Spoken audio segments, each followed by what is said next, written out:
eu falo que a gente tem um pouquinho de síndrome de cachorro vira-lata, né? A gente acha que a gente não é bom o suficiente. Eu sou de uma faculdade do interior, de uma turma de primeira turma, mas eu nunca achei que eu fosse passar aqui. Para a GO eram, 359 pessoas. Das 359, eles selecionaram, 57, que eram as pessoas onde a lista ia rodar. Eu abri a lista e não procurei meu nome. Eu fui na GO, falei, se eu estiver nessa lista, eu vou estar nos últimos, né? Aquela história, a bendita história do cachorro vira-lata, eu vou estar nos últimos. Eu fui ver na lista de baixo, de trás para frente, né? Fui subindo. E aí meu nome não tava. E aí eu falei, é isso mesmo. Eu não passei, mas tá tudo certo. Eu já tô matriculada na residência, já vou fazer residência no lugar que eu quero, tá tudo bem. E aí, quando veio, eu tava lá em cima. Foi por isso que eu não achava. Caramba!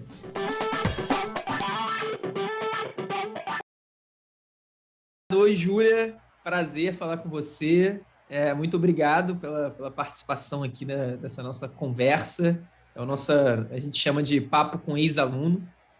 Uma aluna aí aprovada, né? Eu quero, antes de mais nada, te agradecer e que você se apresente um pouquinho. Qual faculdade você fez, quando é que você se formou, qual residência você está. Dá uma introduzida aí, por favor. Então, eu sou a Júlia, tenho 24 anos, sou de Lavras, do sul de Minas Gerais, formei na Federal de lá, na Universidade Federal de Lavras, sou da primeira turma da Federal de Lavras e formei agora, no começo do ano, eu colei grau no dia 18 de janeiro e agora estou fazendo a residência em ginecologia obstetrícia no Hospital das Clínicas da Faculdade de Medicina da USP aqui de Ribeirão Preto. Estou aí no metade da Rio. Boa, entendi. Então você emendou a faculdade já na residência, basicamente. Vamos chegar lá de volta na sua residência. Agora eu queria voltar um pouquinho atrás e queria entender como você conheceu a gente. Como é que foi isso? Então, na real, quem me apresentou mesmo foi uma amiga que está fazendo cursinho com vocês agora, que é a Júlia também. Está no 6º ano também, ela da Federal de Lavras, e minha caloura, e ela estava buscando cursinhos para estudar para residência, me perguntou o que eu estava fazendo, que antes da JJ eu já estava fazendo e me perguntou o que eu estava achando, e falou de vocês. Mas aí eu estava já nesse outro cursinho, e aí por vários motivos que eu acho que a gente vai ter oportunidade de conversar, eu falei, acho que estou bem desse jeito, não estou afim de fazer mais outro. Mas aí chegou a pandemia, e aí vocês fizeram JJ na pandemia, né, que teve no ano passado, que foi a primeira versão, né, e aí eu estava numa situação já completamente diferente, fiz o JJ na pandemia, gostei muito, e aí a partir daí eu fiz o extensivo. E você no início do 6º ano, como é que estava o seu desempenho, como é que você estava assim, em relação à sua perspectiva mesmo, que você queria passar de primeira, você queria passar em GO não é das especialidades mais concorridas de todas, mas para você passar num lugar como a USP Ribeirão Preto não é fácil. Como é que você estava isso no início do seu 6º ano? E aí chegou no 6º ano, eu falei, tá, agora, né, tenho que ter uma rotina um pouco mais regrada de estudo, tenho que começar a fazer questão, que eu fazia muito pouco, quando dava, quando eu tinha vontade, enfim. E aí tentei me organizar, o cursinho que eu fazia não era um cronograma fixo, a gente conseguia organizar um cronograma de acordo com o que você queria. Tentei me organizar em relação a isso, mas assim, ao mesmo tempo que é bom ter um cronograma maleável, é péssimo, porque assim, no meu cronograma eu tinha muitas coisas para fazer que eu não conseguia cumprir, era um cronograma basicamente baseado em aulas, então não tinha tempo para fazer questão, não tinha tempo para fazer prova na íntegra, eu sabia que eu tinha que fazer, mas eu não tinha tempo para isso. E eram muitas aulas num dia que eu não conseguia cumprir. Então, o que aconteceu foi que eu comecei a estudar assim em janeiro, fevereiro, e aí em março começou a pandemia, né? E aí eu falei, já em janeiro, fevereiro, começando o internato, já não conseguindo fazer algumas coisas, mas falei, a gente dá um jeito, tenta organizar, um dia tenta organizar o cronograma, enfim, mas não estava conseguindo. Aí chegou a pandemia, o internato parou, eu fui para casa e falei, pronto, é o mundo ideal. Tá no 6º ano em casa, apesar de tudo que está acontecendo, para mim que quero estudar, é o mundo perfeito. Vou ter tempo para estudar e tudo certo. Só que não foi isso que aconteceu. Eu não conseguia render no estudo, eu não conseguia me organizar em relação a conteúdo, tinha muito conteúdo, eu não sabia filtrar o que era mais importante, do que era menos importante, e não conseguia fazer questão. Comecei a fazer umas provas e comecei a ir bem mal, de tipo assim, fazer 37% da prova, sabe? 42% da prova, que é um resultado para quem quer passar numa residência muito ruim, você não vai passar. E isso a gente está falando de abril, mais ou menos. Tá falando finalzinho de março, começo de abril. E aí comecei a buscar alternativas, outros cursinhos, outras formas de estudar, enfim. E aí caiu exatamente que começou a JJ na pandemia. Eu já tinha ouvido falar de vocês por conta dessa minha amiga da Júlia. E aí falei, então eu vou tentar, porque do jeito que tá não vai dar, eu não vou conseguir. É aquela bola de neve maravilhosa, só que não, né? E aí eu falei, eu vou tentar ver se eu consigo de alguma forma melhorar. Eu ainda quero passar na residência no final do ano. Então, eu vou tentar fazer o que está ao meu alcance. Foi isso. Boa, ótima introdução aí da sua história. Eu acho que tem algumas lições aí. Primeiro, para o pessoal do quinto ano, que eu vejo muito, às vezes, as pessoas do quinto ano. Eu acho que você teve aí um erro de organização, no caso, na verdade, de desorganização, de você não planejar a sua preparação, né? Que é um erro muito importante, é um erro que praticamente tira a chance da pessoa conseguir estudar com regularidade. Porque, pô, estudar já é complicado quando você tem uma organização. Se você deixa a Deus dará, aí fica uma coisa praticamente impossível, se torna algo impraticável. Então, isso que muita gente faz no quinto ano. Outro erro que você também, pelo que você falou, você cometeu no quinto e cometeu nos primeiros meses do sexto ano, é essa coisa do foco excessivo no estudo teórico. Acho que esse é um aspecto muito importante, né? Normalmente a gente fica ansioso, a gente precisa estar em dia com o estudo teórico, então a gente tem aula, a gente tem que assistir, a gente recebe um material, uma apostila digital, a gente tem que ler até o final e a gente acaba deixando em última prioridade as questões. A gente até sabe que é importante, né? Que eu tenho certeza que você sabia que era importante. Mas uma coisa é a gente saber, uma coisa é a gente saber na teoria, outra coisa é a gente praticar. E aí, o outro aspecto é o direcionamento. Porque se você não tem um direcionamento, você realmente fica sem tempo, como você mesmo descreveu aí. Pô, eu estava fazendo tanta coisa, eu tinha tanto material para ler, e eu não tinha tempo de fazer questão, não tinha tempo de fazer prova. Então, a pessoa fica sem tempo por uma falta de direcionamento.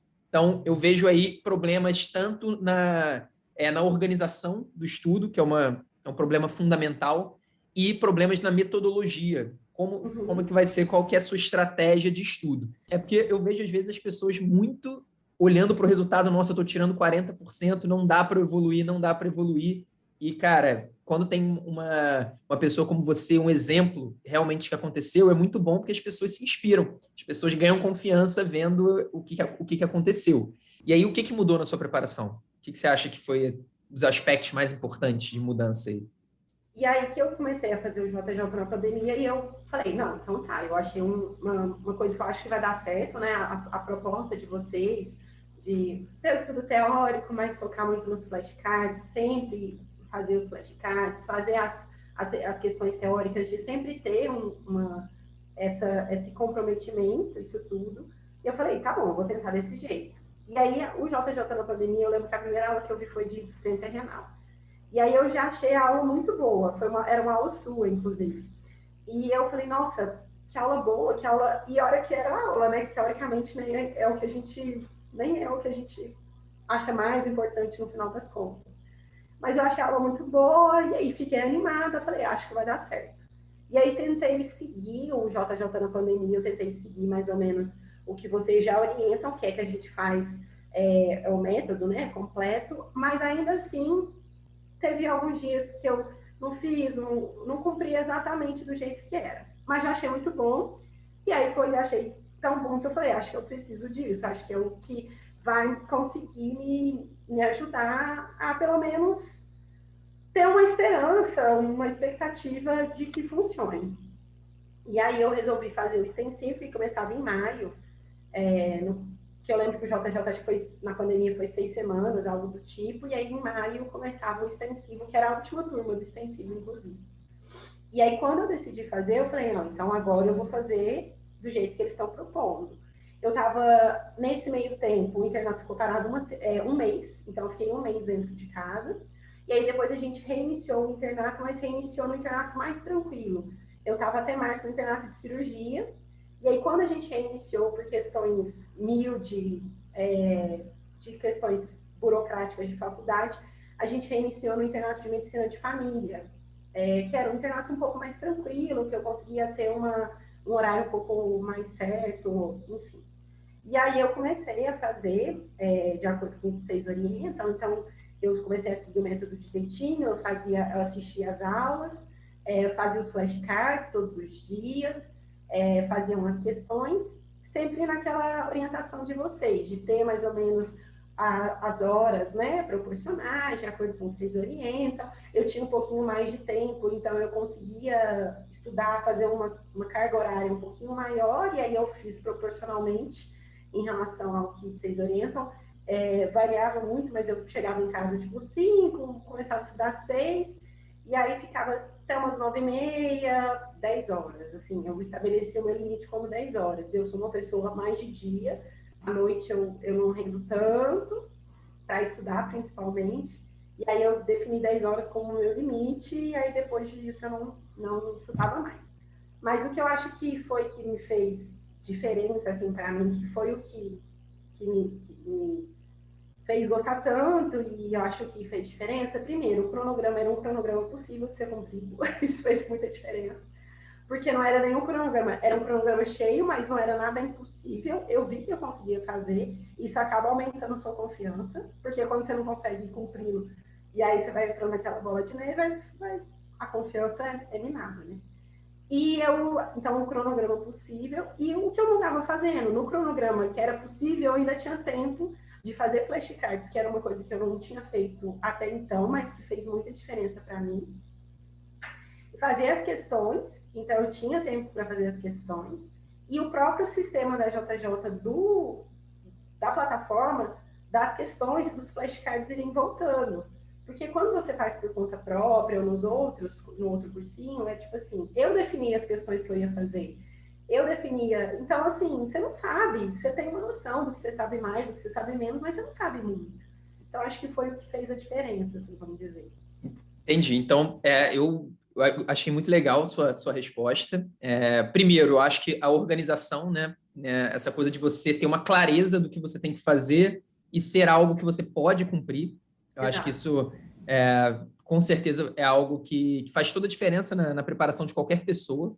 Quando a pessoa está lá, às vezes ela tem uma meta que ela não sabe, que ela não consegue cumprir, ou ela não sabe exatamente o que vai fazer, como você falou. Eu vou fazer questões, mas quais questões? De qual tema? O que eu vou fazer? O que vale mais a pena eu fazer? E aí, só para contextualizar aqui, na JJ a gente tem um sistema de revisão repetido espaçado que tem um algoritmo de inteligência artificial. Então, as pessoas fazem mais as questões de temas que são mais importantes para as provas dela e também aquilo que ela tem mais dificuldade. Então, se a Júlia, ela agora está na residência de GO. Então, se ela tem muita facilidade, e provavelmente ela já tinha em GO, ela tinha menos revisões dos assuntos de GO. Ela talvez tivesse mais revisão de cirurgia, um tema que provavelmente ela tinha menos, menos afinidade do que ginecologia e obstetrícia, ou preventiva, ou qualquer outro assunto. Então, existe esse processo de revisão repetida espaçada que orienta o estudo o tempo todo. E uma coisa que você falou que é importante também é que você seguia lá as nossas metas e você estudava mais, além das nossas metas, uma coisa que a gente sempre fala, se você puder, faça isso para os nossos alunos, mas você seguia proporcionalmente. E aí, o que significa isso? Significa, porque um princípio que a gente tem na organização da JJ é que o estudo prático ele é mais importante do que o estudo teórico. E esse é um princípio que vale para a prova de residência, mas vale para a gente aprender qualquer coisa.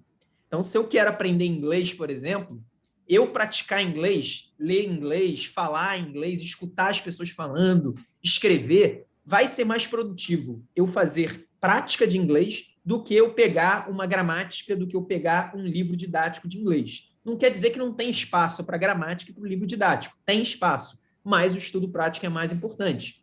Da mesma maneira, se você quer se tornar um profissional médico melhor na sua especialidade, eu tenho certeza que a Júlia aprendeu muito mais nesses 6 meses de residência, ginecologia, obstetrícia, não sei em qual que ela está rodando agora, do que se ela ficasse esses 6 meses estudando só teoria, porque a residência é um momento de muita prática. É por isso que a gente tem uma curva de aprendizado tão grande na residência. Isso de uma maneira geral, porque é o momento da prática. E é a mesma coisa na prova de residência. A única diferença é que o que significa praticar prova de residência?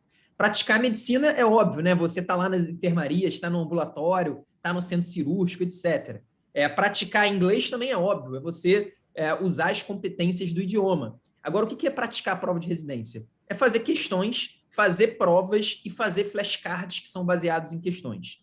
E aí, quando a Júlia diz que aumentou proporcionalmente, ela não cometeu o erro que muita gente tem, que quando a pessoa quer estudar mais, a pessoa só quer assistir mais aula, ler mais texto, ler mais coisa. Então, a pessoa só foca no estudo teórico, porque o estudo teórico, ele passa a impressão para a gente que a gente está aprendendo e ele não, e ele, na verdade, o grande problema é que as pessoas têm com a prática, é que a prática, ela gera erros. Então, quando você pratica, você erra. E o erro é uma coisa que o ser humano não gosta de cometer. A gente não gosta de cometer um erro na prática médica. A gente tem vergonha de falar inglês se o nosso inglês não é muito bom. E a gente também não gosta de ficar fazendo questão e fazendo flashcard quando a gente não sabe. E aí a gente acredita que a gente precisa sempre de teoria antes da prática. Então, esse é um erro muito grave que as pessoas cometem. E essa, com certeza, foi uma mudança importante aí na preparação da Júlia. E já vai ser mais um exemplo que eu vou usar para os nossos alunos, porque eu já conversei com eles.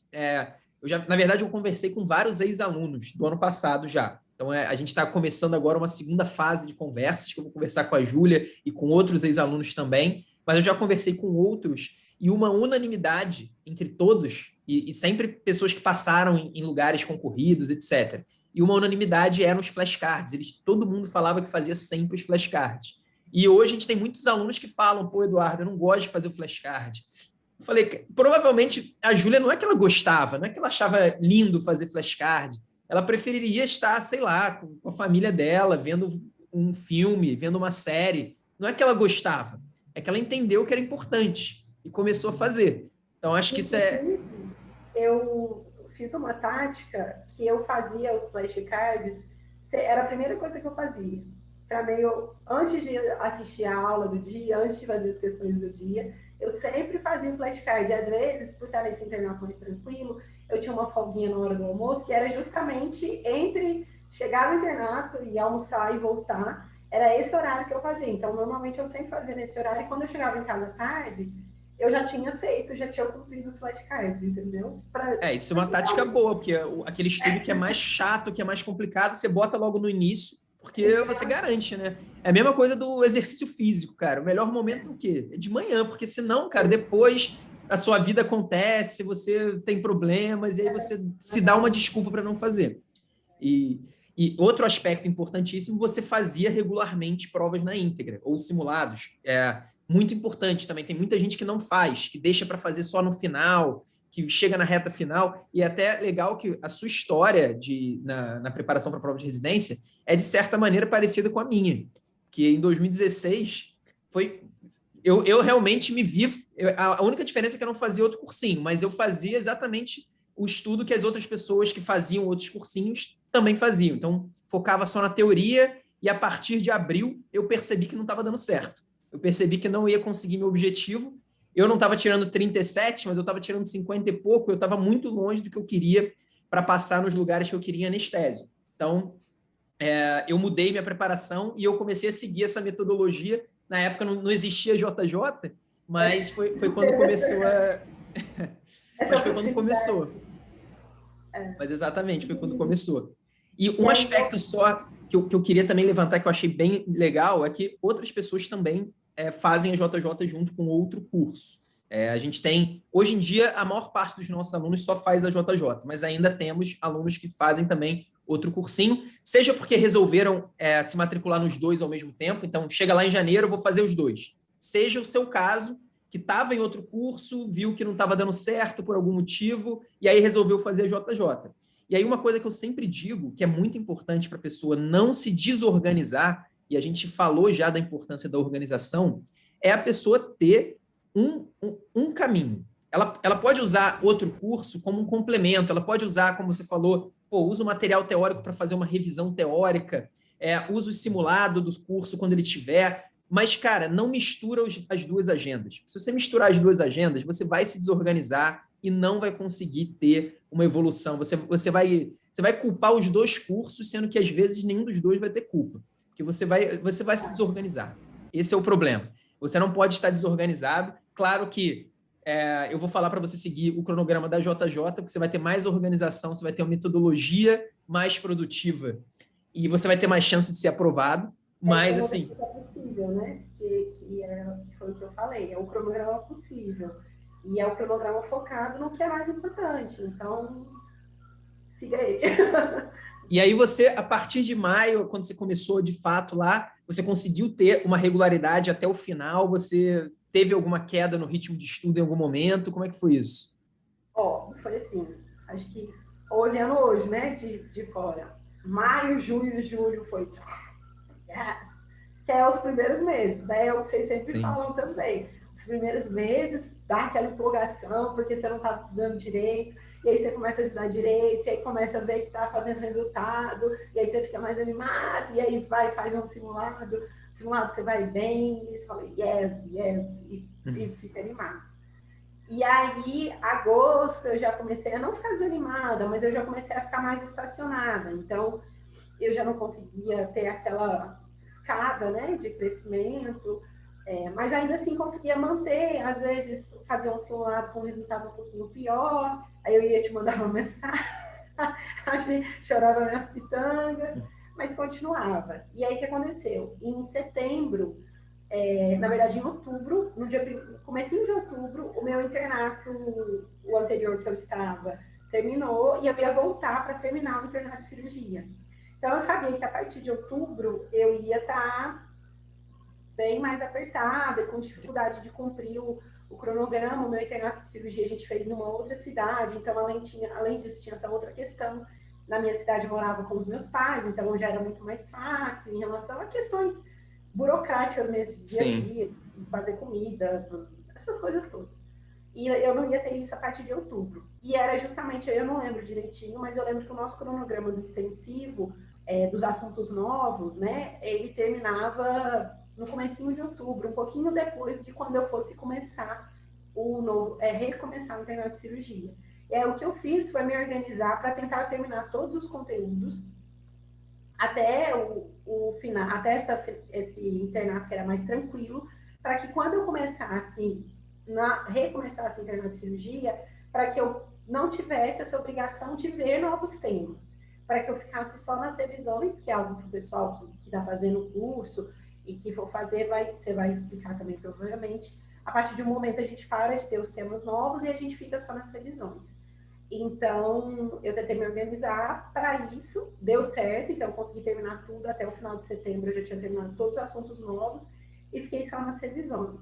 Mas, em agosto e setembro, aí eu já não estava, continuava tentando estudar bastante, mas já estava mais cansada, né? Bate um cansaço, no começo de maio, junho, você fala, acho que não tá tudo bem, acho que se eu conseguir manter esse ritmo, eu não vou cansar. Mas bate um cansaço, de corpo mesmo, de cansar de estudar e tudo. Mas eu tentei manter, em nenhum momento eu falei, eu coloquei mesmo até hoje, eu acho que eu não sei como que eu consegui, porque tem dia que a gente está cansado e que você quer descansar. Sim. Mas eu consegui manter o meu cronograma e até adiantar um pouco, então não deixei de fazer. Se eu via que eu estava muito cansada um dia, que eu precisava descansar, eu dava um jeito de compensar nos dias seguintes, mas já não tendo mais aquela subida né? Eu acho bem interessante isso que você falou, porque é uma coisa que quase todo mundo vivencia. A gente costuma dizer na JJ, você chegou até a citar isso, mas normalmente quais são os grandes momentos de evolução do aluno? A maior, ou pelo menos a evolução mais rápida. Normalmente no início do curso, principalmente quando a pessoa tem uma nota baixa, então ela está tirando na casa dos 40, você falou que estava tirando 37, 40, então no início, nos primeiros meses, você começa a evoluir muito rápido, porque você começa a acertar mais as questões fáceis, você começa a se acostumar a fazer prova, você começa ali, você tem aquele treinamento básico, e aí você chega ali na casa dos 60%, mais ou menos. E aí, nessa casa dos 60%, é uma unanimidade, todo mundo diz que está estagnado. E isso, na verdade, a estagnação é uma ilusão, que não quer dizer que a pessoa está estagnada. significa, na verdade, que ela está evoluindo de uma forma muito mais lenta. Então, a evolução antes, que era enxergada a cada 15 dias, pô, você fazia um simulado a cada 15 dias e você quase sempre ia melhor num simulado do que o outro. Às vezes, muito melhor. Então, você tinha aquela coisa de, pô, tô indo muito bem. Só que chega um momento que a sua evolução, ela continua acontecendo, mas ela continua acontecendo de maneira lenta. E esse momento, é bem legal você falar isso, é um momento que pode ser muito prejudicial para as pessoas, porque ele muitas vezes desmotiva. E a desmotivação, ela pode levar a uma queda do ritmo de estudo. No seu caso, você conseguiu ter ali a disciplina para você continuar estudando. Isso é fundamental, porque a gente não vai ficar motivado um ano inteiro para estudar para a prova de residência. Essa é a verdade. A motivação, ela cai. A disciplina garante. E aí, a disciplina tem vários aspectos que podem ajudar a gente a ter disciplina. O aspecto da organização, você saber exatamente o que você tem que fazer. Se você não souber o que você tem que fazer e você está desmotivado, já era, você não vai fazer nada. Você tem que ter meta também. Então, não é só organização, você tem que ter uma meta para bater, mesmo que seja uma meta leve. Alguma coisa que você tem que fazer, que você tem que colocar como obrigação. Isso eu preciso fazer. Então, existem algumas coisas que facilitam a gente ter a disciplina. Não é uma coisa que ou você nasce com ou você nasce sem. Tem gente que acha, né? Às vezes a pessoa fala, pô, Eduardo, não tem disciplina, cara. Esquece. Não existe isso. Não existe. Todo mundo consegue. Inclusive, na medicina, todo mundo passou no vestibular, né? Então, pô, todo mundo em algum momento teve alguma disciplina ali para estudar, sendo bem jovem, né? Com 17, com 18, 19, 20 anos. Então, as pessoas têm essa disciplina e isso acaba levando realmente também uma coisa importantíssima que, quando a gente está desmotivado, a gente tem que continuar estudando. Eu acho isso muito legal. E o que você falou sobre a gente termina os estudos teóricos em outubro. Isso é uma coisa que a gente vai repetir esse ano. Então, em outubro, terminam os estudos novos, os estudos teóricos, e a gente passa a ter só revisão e provas na íntegra. Agora, uma coisa muito importante, que outro dia um aluno me perguntou isso numa live, eu quase tive uma úlcera ali, quase que realmente tive um ataque, não sei o que eu tive, que ele perguntou, Eduardo, quando é que vão começar as revisões? E aí, não é que vão começar as revisões. Na JJ, as revisões começam um dia depois do seu estudo. Se você entrou em fevereiro na JJ, um dia depois do seu estudo vai começar a sua revisão. Se você entrou em abril e maio, como a Júlia, um dia depois do seu estudo, em abril e maio, vai começar as revisões. Não é que você só vai revisar em outubro. Você vai começar a só revisar. Então, você só vai fazer revisão a partir de outubro, mas você vai ter iniciado as revisões desde o início do estudo. Então, essa coisa de, pô, vou estudar por 8 meses, nos últimos 2 meses vou revisar, isso aí, se você fizer, você já esqueceu quase tudo. Então, essa é uma coisa também que é um erro que as pessoas cometem e às vezes fica meio confuso. Vocês terminam o estudo teórico em outubro e depois é a revisão, né? Não é bem assim. Você já está revisando desde o início, no final você só vai ampliar o tempo dedicado à revisão, vai fazer mais prova, inclusive, vai fazer 2 provas por semana, vai ter muita coisa, vai ter alguns materiais extras também para te ajudar ali na reta final, uma análise de prova. Então, tem algumas coisas de reta final, mas a revisão você já está fazendo desde o início. E uma coisa, só falando dessa etapa que você vai ficando um pouquinho mais desmotivado, um pouquinho mais estagnado, evoluindo menos, o que eu acho que... Aí eu tentava me motivar de alguma forma, né? Então, eu vi muitos desses podcasts de conversa com ex-aluno, que eu tentava, de alguma forma, me motivar. Às vezes eu catava alguma dica interessante que a pessoa dava, ou às vezes só ouvia alguém mesmo que estava na residência, que tinha conseguido, que tinha dado certo, isso fazia diferença para mim. E eu comecei também, eu participei de todas as lives que você fazia na minha época era no domingo, eu não sei se hoje continua, mas eu participei de todas. Eu pouco comentava, participava ativamente, mas eu assistia todas, porque aquilo também era uma injeção de ânimo para eu conseguir, assim, sempre tinham várias dicas legais, era sempre muito focado no que, as dificuldades que a gente trazia, né, que vocês filtravam, e isso para mim também fez muita diferença, porque o cursinho que eu fazia antes, era um cursinho maior, acaba sendo mais impessoal, né, e a JJ, vocês conseguem trazer um pouco mais de pessoalidade, assim, no sentido de que essas lives, para quem participa, é um contato muito próximo, Na época a gente tinha o seu contato, não sei como vocês estão fazendo agora, mas a gente conseguia mandar mensagem, você sempre respondia com áudio, alguma dica de quem também já passou por isso, né? Então, isso também, nessa época, isso também para mim foi muito importante para manter o gás ou manter os estudos, né? Isso é uma coisa muito legal, Júlia, que eu costumo dizer que normalmente quando as pessoas elas estão mais de saco cheio de mim, do Barreto, do pessoal da JJ, é o momento que ela mais precisa da gente. Porque é o momento da desmotivação. Quando você está desmotivado, você não quer ouvir falar, pô, de estudar para a prova de residência, de revisão, você não quer ouvir falar. Então você não quer assistir a live no momento da desmotivação. Mas é justamente nesse momento que a live é mais importante. Porque a gente tem essa.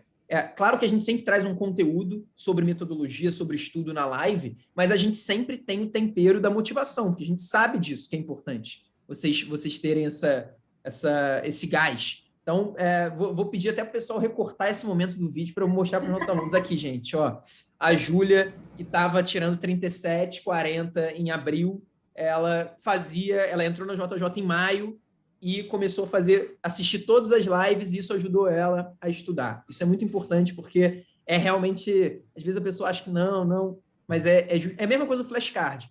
Aquele material que você menos gosta é justamente o mais importante. Então a gente tem que ter muita atenção nisso. E aí, Júlia, então estamos chegando agora perto do dia da prova, né? E aí você que estava lá em abril, tirando 37, 40 pontos, quando que foi sua prova? Quanto é que você tirou? Como é que foi essa evolução aí de maneira realmente prática? Eu comecei, né? Eu lembro que eu estava tirando 37, acho que teve uma prova que eu tirei 42. A minha primeira prova na JJ no simulado fiz 49% da prova. E aí, logo que eu comecei a estudar, eu já comecei a melhorar bastante. A segunda eu já fiz 59. Eu lembro que a terceira eu fiz 66. Eu falei, nossa, vai dar muito certo. E aí depois, é claro, a gente vai evoluindo menos, mas eu terminei o final do ano eu fiz provas que eu fazia, a minha média era 77, 78, cheguei a fazer provas que eu fiz 80, teve uma prova que eu fiz 84, teve um simulado que eu fiz 92%, que foi meu máximo, assim, que eu consegui. Caramba! Que é bastante, né? Muito, muito. Mas foi um também. Mas eu conseguia manter ali. Eu fiquei 77, 78, eu ficava ali naquela média. E aí a prova daqui, da USP Ribeirão, foi a última prova que eu fiz. A prova daqui foi 28 de janeiro, então foi uma prova muito no final. Eu já tinha feito várias provas, como eu falei, eu sou de Minas, então as provas que eu fiz Santa Casa de Belo Horizonte, fiz o PSU, fiz a FEMIG, né, que no ano passado era tudo junto, era uma prova só, que era o PSU. Ano passado separaram, e parece que esse ano, eu tô ouvindo, parece que vai separar ainda mais, mas não sei, é só eu não tô mais por dentro.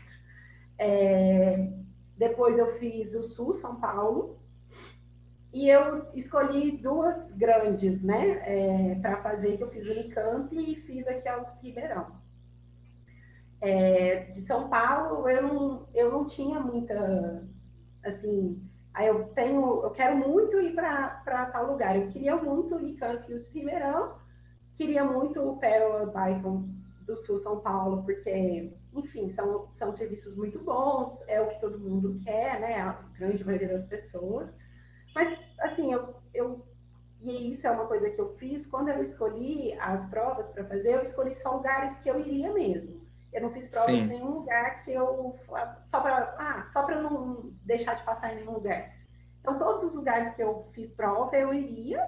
Tinha uns que eu queria muito, mas assim, eu também não botava muita fé, não. Apesar de ter estudado muito durante o ano todo enfim, ter me dedicado muito para isso, eu sou de uma faculdade do interior, de uma turma de primeira turma, e eu falo que a gente tem um pouquinho de síndrome de cachorro vira-lata, né? A gente acha que a gente não é bom o suficiente.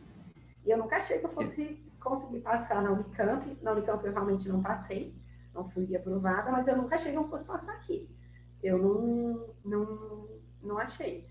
E fiz as primeiras provas. A primeira prova que eu fiz, que foi da Santa Casa de BH, eu fui bem, mas nem tanto. acho que estava um pouco nervosa, não era uma prova que eu queria tanto de todas elas, então não foi uma prova que eu estudei tão direcionada, porque aí depois no final do ano vocês fazem as análises das provas, né, as análises das provas todas e tudo, e aí no final do ano, naquela época de só revisar e fazer as questões e fazer as provas na íntegra, aí eu já fui direcionando mais, assim, então algumas semanas antes da prova X, eu ficava mais focada no que Sim, tinha na análise das provas e fazia mais provas daquilo. E uma coisa que eu não falei, mas que eu fiz desde o começo, que eu acho que fez muita diferença também, foi corrigir as provas. E não corrigir só, tipo, lendo, sabe? Não era tipo assim, errei essa. Deixa eu ver a resposta, deixa eu só ler. Eu tentava pegar, tipo, dessa questão aqui que eu errei. O que é? O que eu não sabia? O que eu preciso aprender? E eu tenho até hoje várias folhinhas que eu fazia de cada prova que eu fazia, que eu errava, eu tinha a revisão daquilo que eu tinha errado. E aí fui fazendo isso para as provas que eu fui interessante. fazendo. Eu fiz isso. Isso foi uma coisa muito. Eu sabia que vocês orientavam sempre a gente a corrigir prova, e eu sempre corrigi, mas eu tentava, às vezes, fazer até da correção um estudo até mais profundo mesmo, sabe? Eu ia questão por questão. Isso normalmente eu fazia no sábado. Era um sábado, normalmente também era o dia de corrigir as provas. E aí, fiz a prova da Santa Casa de BH, não fui tão bem. Acho que eu fiz a prova da Santa Casa, eu devo ter feito, sei lá, 70%. Acho que eu fiz algo desse tipo. É um resultado bom, mas não um Para resultado. quem saiu de 40, né? É um resultado. Mas É, exatamente. É um resultado que talvez você seja aprovado. Isso varia muito do lugar, né? Também. sim, Tem lugares onde a nota as provas mais difíceis, às vezes a nota é um pouquinho mais baixa. Lugares um sim, pouquinho provas mais fáceis, a nota é um pouquinho mais alta. Varia muito de vários fatores. Mas aí fiz a prova da Santa Casa, fiz o PSU, que eu fui também. Eu não lembro, eu tentei lembrar, eu não tenho mais as provas aqui comigo em Ribeirão, mas eu tentei lembrar agora essa semana. Acho que o PSU eu fiz tipo 77%. Acho que eu fiz algo do tipo. foi uma boa Aí nota, porque a prova do PSU foi bem foi complicada essa muito dessa última. ruim. Nossa, foi muito ruim a prova. Você com Assim, certeza teria sido aprovada em, não sei em quais, não sei se você teria alguma instituição que você não seria aprovada em GO no PSU. eu fui bem para o PSU, para a prova que foi o PSU. Uma coisa que eu achei, isso talvez não faça tanta diferença, mas antes o PSU era 100 questões, a gente treinou o ano inteiro para fazer 100 questões, e aí chegou na semana, por conta do Covid, eles falaram que ia ser 75 questões. Isso para mim Sim, eu acho que fez muita diferença. Eu acho que acaba que a porcentagem de questões para você errar, eu não sei se realmente faz, enfim, isso aí eu deixo com vocês que tem uma análise melhor disso tudo, mas para mim eu achei que fez diferença, mas enfim, era o que tinha. E aí fui assim no PSU, e aí na FEMIG eu fiz, tipo, na prova da FEMIG eu acho que eu fiz 81, que foi muito bom, muito, muito bom. sim, Foi uma prova que eu achei uma prova mais bem feita, ou menos controversa, enfim. E aí fui bem. E aí a prova da FEMIG foi a última prova do ano, né? A última prova de 2020 que eu fiz. Foi acho que 10, 12 de dezembro, alguma coisa assim. E aí depois eu fiquei o resto do ano, um mês, né, praticamente sem ter prova, porque o Sul São Paulo foi 8, acho, de janeiro, alguma coisa assim. Então eu sim, fiquei um mês sem ter provas, e aí foi um mês um mês assim, um pouco difícil, porque eu tentava manter a constância, eu lembro de vocês sempre falando, né? Essa época, às vezes no intervalo entre as provas, dezembro, janeiro, é a época que a maioria das pessoas desiste ou diminui bastante o ritmo, porque tem Natal, tem é, Réveillon, tem férias, todo mundo já está cansado. E aí eu tentei manter, não consegui manter o meu nível, o meu ritmo de estudo igual eu estava tendo anteriormente, mas mantive. Eu estudava todo dia, mas estudava menos. Teve uma semana que foi uma semana, acho que não a semana do Natal, acho que foi a semana do Natal. A semana do Natal eu não consegui estudar, eu estava num nível de cansaço, estresse, que foi bem ruim. E aí eu falei, acho que eu vou preferir tirar essa semana, que também era uma coisa que vocês falavam, eu lembro. Tirei a semana para descansar mesmo, do que ficar naquela de ficar estudando nem estuda direito, mas também não descansa direito. Sim. E aí eu fiz isso, e aí na semana anterior, logo depois, a Réveillon, eu voltei a estudar, e assim, no ritmo bom, focada nas provas, e aí fiz a prova do Sul São Paulo. Prova do SUS eu não lembro a minha nota, mas foi, tipo, acho que foi 79, 78, alguma coisa assim. Que é uma nota boa, mas para o Sul São Paulo e para o lugar que eu queria passar, que é o Pérola Byton, que é o mais concorrido, eu não tinha, que eu provavelmente não conseguiria. Mas, enfim. E aí, a história mais engraçada, o plot twist, é que eu quase desisti de fazer a prova de Ribeirão daqui. Caramba. Porque a prova era 18 de janeiro, e aí eles mudaram para 28, 30 de janeiro, e a prova ia ser presencial e mudaram para online. E aí eu fiquei naquela dia, eu estava muito cansada, eu estava doida para terminar as provas, e a prova da Unicamp, que foi acho que 24, ia ser a minha última prova, então já estava tipo assim, 25 é o meu ano novo, né? Onde eu realmente vou poder descansar um pouco. E aí quando mudaram a prova daqui de Ribeirão, eu tive muito pouco de desistir. Da minha turma, só eu e mais um amigo que íamos fazer. Eu cheguei a mandar um áudio para ele e falei, olha, não vou fazer a prova de Ribeirão. Eu já sei que eu não vou passar mesmo. Porque eu sou boa, eu estou tirando notas boas, mas não boas o suficiente para passar numa USP Ribeirão. Eu estou muito cansada. Enfim, acho que eu não vou fazer.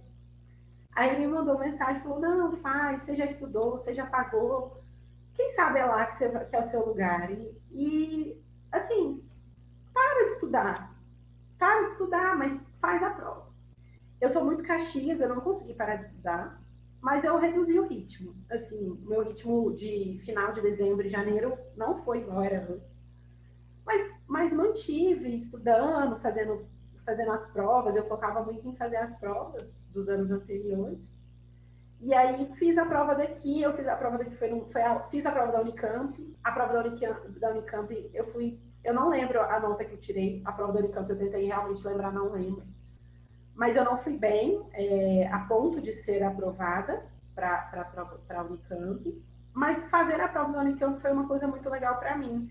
Porque eu era uma menina numa faculdade do interior, numa primeira turma, e eu estava lá competindo de igual para igual com gente que tinha formado lá, né? Sim. E aí isso me deu o gás para eu fazer a prova da USP Ribeirão. A prova foi no domingo daqui. Na sexta-feira saiu o primeiro resultado, eu já tinha passado no lugar que eu queria, lá do PSU, o resultado do PSU, eu tinha passado no lugar lá que eu queria. E aí isso meio que também já tirou o peso das minhas costas. Sim. Eu falei, pelo menos na residência eu já estou, e no lugar que eu queria. E fiz a prova daqui, mas assim, sem expectativas. Sem expectativa. Eu sou uma pessoa que demora muito para fazer prova, eu sempre termino nos últimos minutos. A prova daqui eu terminei com 1 hora de antecedência, tipo assim, 1 hora antes, que é uma coisa que não acontece normalmente. Não conferi o gabarito, porque tinha um sistema específico que a gente fez, que foi a prova online, então, enfim, tinha um sistema específico. Eu apaguei esse sistema no meu computador assim que eu fiz a prova, então não consegui conferir o gabarito. Entendi. Fiquei esperando sair o resultado, mas assim, descrente total. Aí, tava nos grupos, né? Porque tem os benditos dos grupos das residências, do WhatsApp, você vai entrando em todos, você vira só um grupo de residência no seu WhatsApp. E aí, quando saiu o resultado, aqui eu peguei e falei, uai, olhei, né? Aqui eu não passei de primeira, não fui da primeira chamada. Mas eu fiquei muito bem colocada perto do que eu esperava. Então, eu falo isso para todo mundo, mas eu acho uma história ótima. Então, acho que para a GO eram, tipo, 359 pessoas. Das 359, eles selecionaram, tipo, 57, que eram as pessoas onde a lista ia rodar. Eu abri a lista e não procurei meu nome. Eu fui na GO, falei, se eu tiver nessa lista, eu vou estar nos últimos, né? Aquela história, a bendita história do cachorro vira-lata, eu vou estar nos últimos. Eu fui ver na lista de baixo, de trás para frente, né? Sim. E aí meu nome não tava. E aí eu falei, é isso mesmo. Eu não passei, mas tá tudo certo. Eu já tô matriculada na residência, já vou fazer residência no lugar que eu quero, tá tudo bem. E aí, quando veio, eu tava lá em cima. Foi por isso que eu não achava. Caramba! Que história legal, Júlia. Que história legal, cara. Você lembra quanto que você tirou na prova? Na prova daqui, eu acho que eu fiz 78, acho. Uma excelente Mas, nota, hein? foi uma nota boa. Não foi a melhor nota que eu tive, mas é igual eu comentei, né? É aquela questão de que às vezes tem um lugar que a nota é maior, outros lugares a nota é A prova é mais menor. difícil, a prova é menos difícil. Mas assim, eu acho Exatamente. que foi impressionante realmente, porque a gente sempre fala que é possível você evoluir muito, e a gente fala porque realmente é, e você comprova isso, mas assim, não é típico uma evolução tão grande quanto a que você teve, de estar tirando 37, 40, 40 e pouco em abril, e você, na verdade, pelo que você falou aqui, você foi descrevendo as suas notas, você foi muito bem em todas as provas. Você pode não ter sido aprovada em todas, mas você foi muito bem em todas. Você tirou acima de 70 para cima em provas difíceis, em provas complicadas. Passou no PSU, com certeza ia conseguir escolher o lugar. Também, com certeza, passou na FEMIG, não sei o grau de prioridade que você tinha. Passou na USP Ribeirão Preto, tá? É residente hoje na USP Ribeirão Preto. E essa coisa que você está falando é chamada de síndrome do vira-lata, isso aí, que dizem que os brasileiros têm isso, né?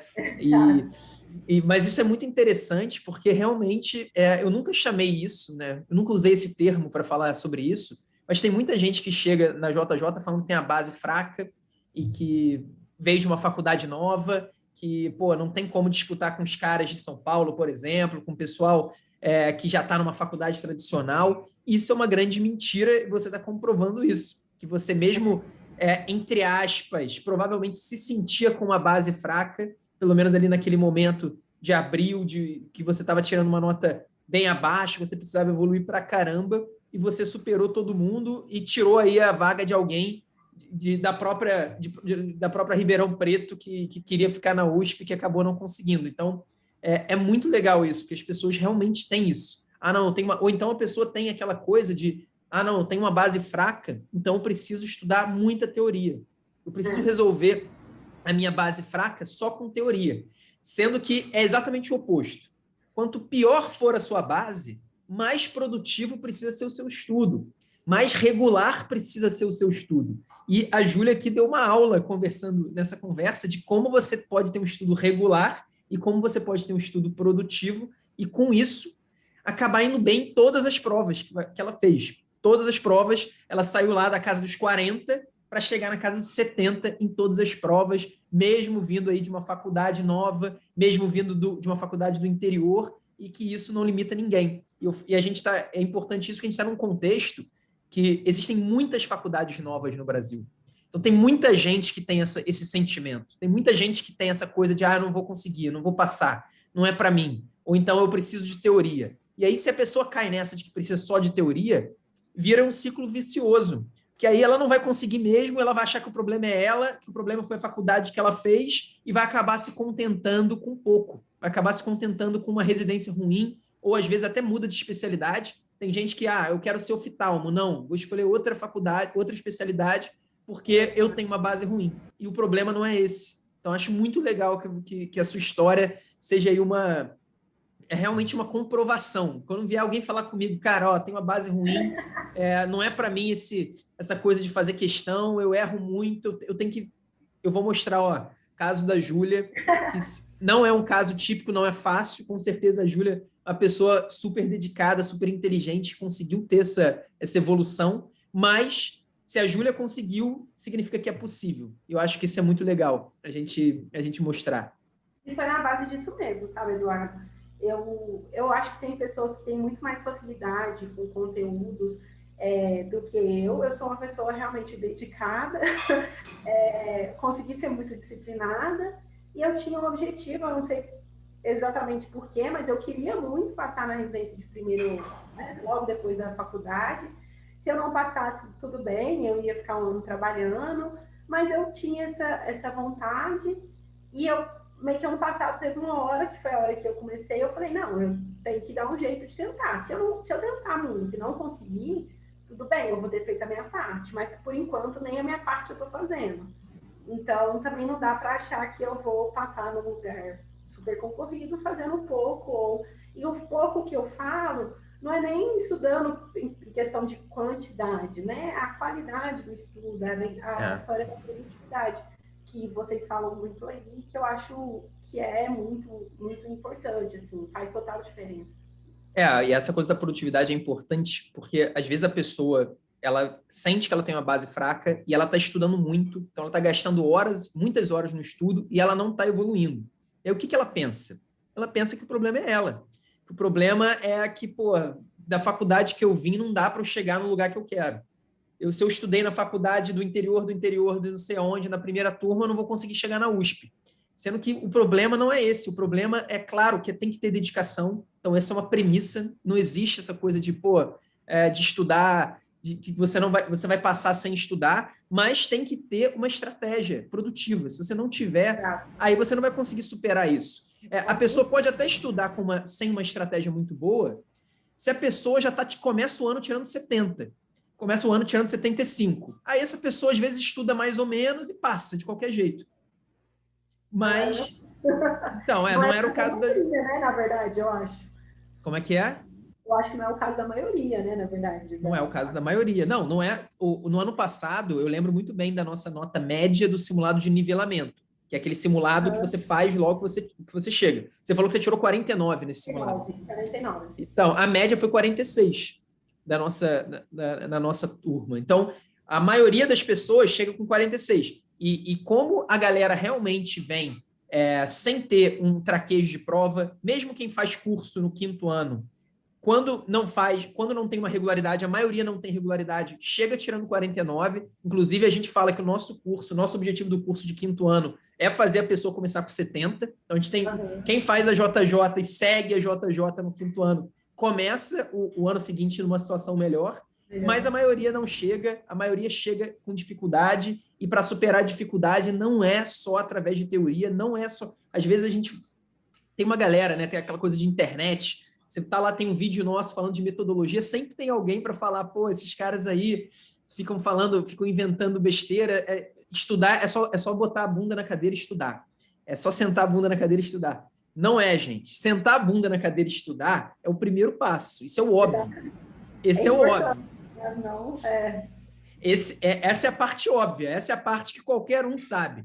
Agora, como estudar é uma questão importante. E que bom que deu certo para a Júlia, com muita dedicação. E aí, para finalizar, queria saber como é que está a residência. Se valeu a pena